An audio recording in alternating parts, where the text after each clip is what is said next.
मैं चौहान, आप देख रहे हैं आज सच का डिजिटल प्लेटफॉर्म। आज सच के अगले कार्यक्रम में हमारे साथ राजीव गांधी पंचायत राज संगठन ग्वालियर के जिला अध्यक्ष बेताल सिंह गुर्जर जी हमारे साथ में हैं। उनसे जानते हैं राजीव गांधी के बारे में और राजीव गांधी पंचायत के बारे में, उनसे समझते हैं उनके बारे में, उनकी जवानी। भाई साहब बहुत नमस्कार, हमारे चैनल में आपका स्वागत है। नमस्ते, धन्यवाद। भाई साहब आप अपना परिचय दें, राजीव गांधी क्या चीज़ है, आप उसमें किस पद पर हैं?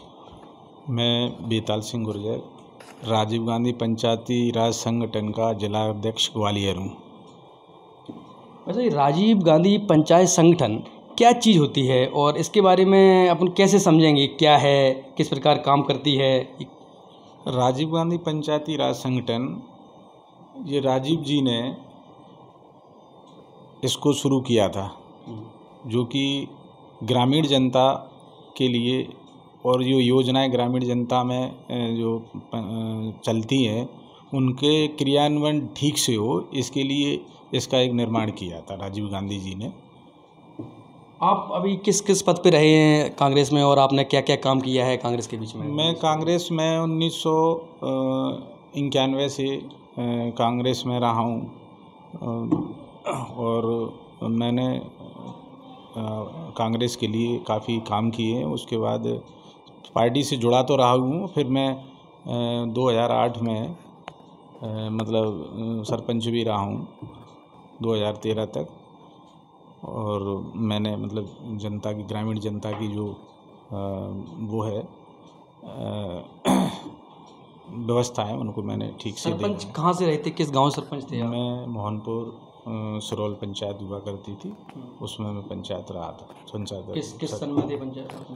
मैं 2008 से और 2000। कांग्रेस में आपने जब ज्वाइन किया कांग्रेस को, तो किस पेड़ा से कांग्रेस ज्वाइन किया था? कांग्रेस को क्या अच्छा लगता है आपने जिससे कांग्रेस ज्वाइन किया आपने? कांग्रेस की विचारधारा हमें शुरू से अच्छी लगती थी, क्योंकि कांग्रेस एक ऐसी पार्टी थी जो कि वास्तव में पार्टी न कहें, मतलब वो जनता की सोच थी कांग्रेस, और एक समानता उसके अंदर भाव था, धर्मनिरपेक्ष पार्टी थी, और इसलिए सभी को, सभी वर्गों को और सभी उसको लेकर साथ चलने वाली, उनके लिए काम करने वाली पार्टी थी। इसलिए हमें कांग्रेस अच्छी लगी। शुरू से मैं आज तक कांग्रेस का सदस्य और पदों पर भी हूँ और कांग्रेस के लिए मैं काम कर रहा हूँ। आप राजीव गांधी द्वारा शुरू की गई पंचायती राज व्यवस्था को कैसे समझते हैं? पंचायती राज व्यवस्था क्या चीज़ है, किस प्रकार से काम करती है और इसमें क्या क्या सुधार होने चाहिए, इसको किस प्रकार से आप समझते हैं इस बारे में? राजीव जी ने की सोच ये थी कि जो ग्रामीण में जो जनता है उसका विकास कैसे हो, इसके उद्देश्य से उनने राजीव गांधी पंचायती राज संगठन का एक बिल आया था 1989 में। वो एक वोट से वो नहीं आ पाया, फिर पुनः पीवी नरसिम्हा राव सरकार में उनने इसको पुनः मतलब 1992 में 73वां संशोधन किया। उसमें मतलब इसकी लागू हो गई थी। इस लागू होने से क्या जनता को फायदा मिली थी, क्या क्या सुविधाएं मिली थी इस लागू होने से? जनता को सबसे बड़ी सुविधाएं ये मिली थी, जैसे पंचायती राज संगठन जो काम करता था, वो ग्रामीण में जो पंचायतों का ढांचा है वो उसको ठीक से संचालन उसका हो, और जो मतलब एक शासन की कड़ी जो जनप्रतिनिधि होते हैं और उसकी मूल रूप से उनकी ग्राम सभाएं होना और गांव की जो समस्याएं उनको मतलब शासन से जोड़ना और शासन के बीच में कड़ी बनना पंचायती राज संगठन के मतलब उसका काम था। राजीव गांधी जी का एक नारा और था, जनता के हाथ में सत्ता। ये क्या चीज़ थी? इस नारे से किस प्रकार समझेंगे इस नारे को अपन, क्या इसमें खूबियाँ थी नारे की? देखिए, राजीव जी ने जो नारा दिया था वो एक कांग्रेस की ही सोच थी, जनता की सत्ता, ये जनता के हाथ में सत्ता रहे। और ये हमारी जो कांग्रेस की वो हुआ है, इसी के आधार पे ही मतलब कांग्रेस का जन्म हुआ है, जनता के लिए ही, और वही सोच राजीव जी ने आगे बढ़ाई है। और राजीव जी ने उसमें तमाम इस टाइप के बदलाव किए हैं, क्योंकि जो पैसा ग्रामीण के लिए आता था वो पैसा सीधा जनता के उसमें आए और जो जनप्रतिनिधि हैं वो उनका लाभ उनको दिला सकें।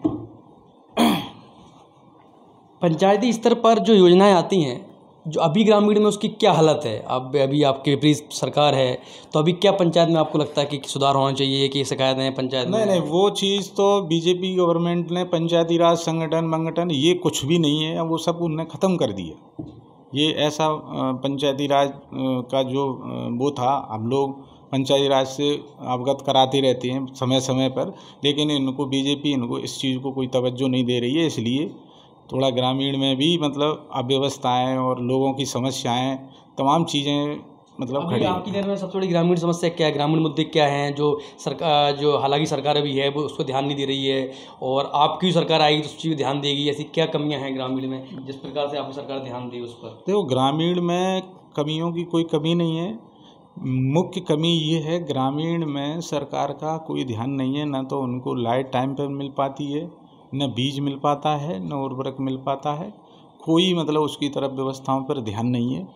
ये कई तरह की ऐसी व्यवस्थाएं ग्रामीण में अब ये स्थिति में है कि जो किसान है, छोटा किसान है, वो किसान मजदूरी की तरफ जा रहा है। क्यों जा रहा है? कि उसका गैप बहुत हो गया है। गैप इसलिए हो गया है कि न तो फसल में कोई ऐसा बचत का और उसका जीवन यापन करने की व्यवस्था में मतलब दिनों दिन ये चीज़ घटती जा रही है। उसकी जो खेती है उसका मूल रूप से न तो उसका मूल मिल पाया, और जो उर्वरक हैं, जुताई है, डीजल है, तमाम जो किसानी के यंत्र हैं, वो सारी चीज़ महंगी हो गई हैं। इसलिए उनकी हैसियत से बाहर हो गई है। जो बड़े किसान हैं थोड़ा सा कर रहे हैं, बाकी जो छोटे किसान हैं वो तो मजदूरी पे ज़्यादा मतलब जिससे शहरीकरण भी बढ़ रहा है। तो ये सरकार ने इस तरफ कोई सरकार का ध्यान नहीं है। नहीं, बीजेपी जब आई थी, विकास के दौर पर आई थी, विकास के नाम पर आई थी, तो क्या लगता है वो ग्रामीण विकास नहीं हो रहा है? किस प्रकार से विकास नहीं हो रहा है कि विकास होना है? विकास किसको कहते हैं? विकास कोई रोड बनने को विकास नहीं कहते हैं। विकास कहते हैं मतलब मेरा विकास, लोगों का विकास, जो जनता का विकास होगा। जनता मतलब विकास करेगी तो वो सब विकास मतलब एक मूल रूप से माना जाएगा। ये नहीं है कि कोई रोड बना दी या कोई कर दिया ये विकास नहीं है। जनता का विकास होना, जनता सक्षम होना चाहिए, जनता के काम होना चाहिए, और जनता का मतलब विकास सबसे बड़ा विकास होता है। जनता का कोई विकास नहीं होता है।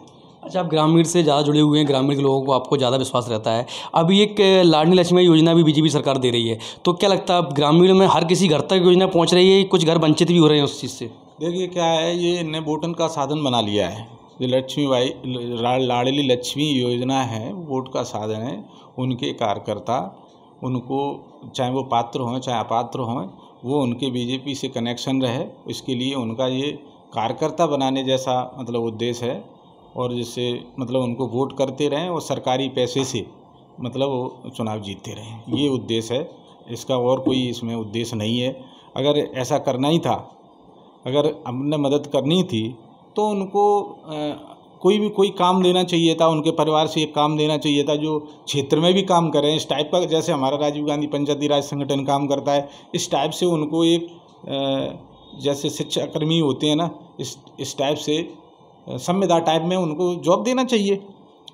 महिलाओं को प्रत्येक घर से देना चाहिए, तो उससे उनको कॉन्फिडेंस भी बढ़ेगा और ये लगेगा। ये चीज़ें तो अस्थाई हैं। जब तक ये वोट चल रहा है, जब तक वोट देंगी, जब तक वो उनको लगेगा कि वो हमें दे रही हैं, जिस दिन उनको लगा कि ये वोट नहीं कर रही हैं, समझ गए हैं सारी चीज़ को, उस दिन इनको ख़त्म कर देंगे। मतलब आपका एक बहुत बड़ा मुद्दा आपने बताया है, बहुत अच्छी बात आपने बोली है कि मतलब रुपए देने की जगह हर एक लेडीज़ को नौकरी देनी चाहिए। ये आपकी पॉइंट है। जो क्षेत्र में मतलब जैसे मोहल्ला वाइज एक मोहल्ला के लिए हमने ये नियुक्त कर दिया है कि इनकी व्यवस्था है, इनकी सेवा करें और जनता की सेवा करें और इनकी जो समस्याएं इनमें भागीदारी निभाएं। तो उसमें मतलब एक जॉब दे दें घर परिवार से, तो वो स्थायी रहेगा, और स्थायी रहेगा तो निरंतर वो उससे और ज़्यादा मतलब वो लोग उनके लिए कुछ कर पाएंगे। क्या आपकी सरकार आएगी तो आप इस तरह काम, आपके बड़े नेता को ये काम करेंगे, जॉब देने वाला, नौकरी देने वाला, कि पैसे का लालच ये भी देंगे आगे सरकार आएगी आगामी? तो देखिए मतलब तरीका रहता है, मतलब मदद किस प्रकार से जनता की हो सकती है। और सही दिग्विजय सिंह जी ने सरकार में ये संविदा जो नियुक्तियाँ होती हैं उनमें लाई कि एक टीचर हम उसको करते हैं तो ये बहुत कॉस्टली पड़ता है, तो उसमें हम जो नई भर्ती करें तो संविदा पे रखें, जिससे 10 घर के परिवार के लोगों की जॉब लगे और एक सामंजस्य बने, उसका बेरोजगारी से भी मतलब उनकी एक निजात होगी और एक जॉब होगा। तो ऐसी उनने सोच करी। हमारी पार्टी हमेशा गरीबों के लिए ही सोचती है। हमेशा गरीबों के हित में ही जितने काम होते हैं वो गरीबों के हित में ही होते हैं। उनके टाइम में मास्टर्स जो टीचर्स लोग होते हैं, जो सरकारी कर्मचारी होते हैं, जो सारे लोग मतलब जनता के घर घर जा कर के उनकी व्यवस्थाएं देखते थे।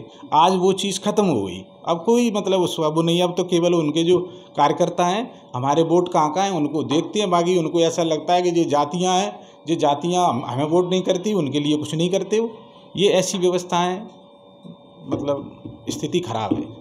मतलब सुधार की बहुत ज़रूरत है और बहुत ज़रूरत है सुधार की, बहुत ज़रूरत है। जब अपन पंचायती की बात पर फिर लौट के दोबारा टॉपिक पे आते हैं, राज्य पंचायती जिसमें आप कार्य कर रहे हैं अभी, इसमें अगर आप आगे तक काम करना चाहते हैं आगे बढ़ के, तो क्या सुधार से आप क्या प्रगति से काम करेंगे इसमें आप? नहीं, हमें दायित्व जो दिया है पंचायती राज संगठन में, हमने पंचायती राज संगठन को ग्रामीण में उसका विस्तार कर रहे हैं, विकेंद्रीकरण कर रहे हैं। सभी लोग जो लोग हैं उनको जोड़ रहे हैं, और जो पंचायती राज की जो भूमिका है, पंचायती राज के जो उद्देश्य हैं उनको कैसे लागू हो, ये हम अपने लोगों को समझा रहे हैं। और लोगों के लिए जो सेवा के तौर पर उनकी जो व्यवस्थाएं सरकार से मदद दिलवाने की, और जो भी कार्यक्रम है वो हम मतलब उनको समझा रहे हैं। और कुछ ग्रामीण मुद्दे भी आपने उठाए हैं सरकार के सामने, कलेक्ट्रेट के कहीं जाके आपने कुछ ग्रामीण मुद्दे ऐसे आए हो आपके सामने जो आप सरकार के धरना दे के इसी प्रकार से आपने मुद्दा रखा हो अपने सामने सरकार के? देखिए, पंचायती राज संगठन में अभी नया नया बना हूँ, और ये सब चीज़ें हम ग्रामीण के उठाने वाले हैं, और अभी मेरे को ज़्यादा दिन नहीं हुए, बिल्कुल निश्चित उठाएंगे। और इससे पहले कांग्रेस के तो मतलब पैटर्न पे, वो कांग्रेस के उस पर हम बिल्कुल जनता की समस्याएं समय समय पे उठाते रहें। जो हमारे कांग्रेस के बड़े लीडर्स हैं वो समय समय पर मतलब अवगत कराते रहें शासन को, प्रशासन को, उनमें हम भागीदारी रही है हमारी।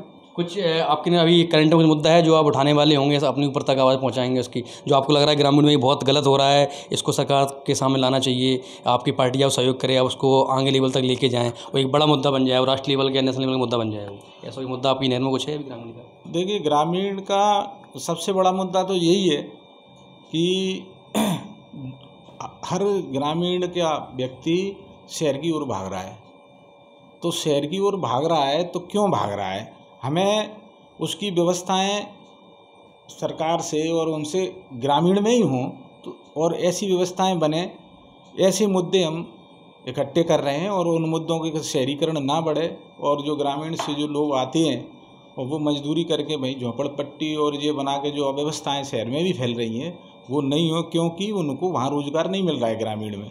तो ये मेन रोज़गार का मुद्दा और ग्रामीण की तरफ शासन का हम ध्यान आकर्षित कराने के लिए तमाम जो अब उसका कारण क्या है, कारण मेन यही आ जाता है कि फसल में उनको कुछ मिल नहीं पाता है, फसल में नहीं मिल पाता है तो शहरीकरण होता है। तो ये मुद्दे हम आगे ले करके इन मुद्दों को हम लाएंगे आगे, और इस पे हम चर्चा करेंगे सब बैठ के, और इसको आगे बढ़ाएंगे कि ये कैसे रुके, मतलब ये सब चीज़।